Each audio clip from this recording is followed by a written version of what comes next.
Hey, what's up everyone? Today I'm going to be saying goodbye to this tree that's going to a new owner, and before I do that I'm going to do a little critique and talk about the history of the tree.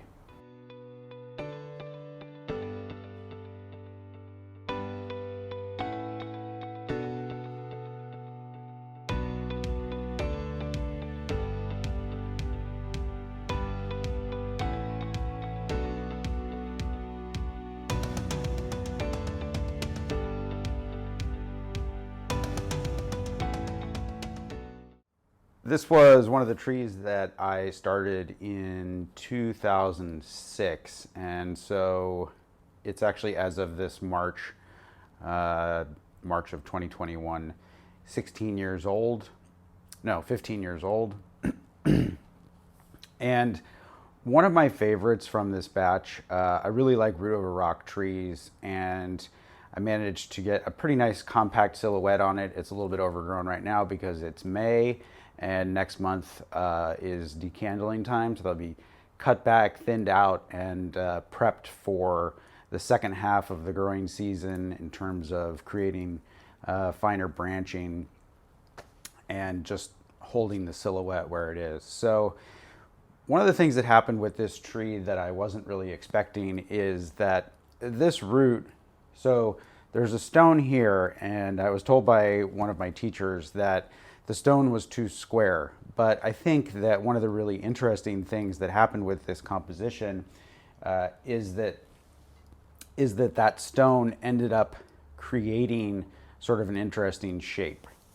Now, just rotate it slightly back and forth here, and there's sort of an undulation that happens. So even though the stone has kind of a squareness to it, the tree and the stone in combination have created a more interesting shape here. So this root rounds in, and then there's sort of an impression here, and then the stone juts out, and you have this corner, and then it comes over here and then goes back a little bit, and then you have this larger root. So the two roots are different sizes.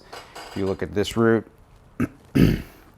it's smaller than this one, and one of the things I've sort of been trying to keep under control is that I don't actually want this root to get any bigger because it's approaching visually the same size as the stone, and I'd prefer that it not be the same size as the stone. I suppose it could go past and be bigger, but that would take quite some time. It's also, the root has fused completely to the stone, and it's starting to have that kind of melting over look to it that is really great. Gives it a lot of visual connection. I'm going to give this a full spin here.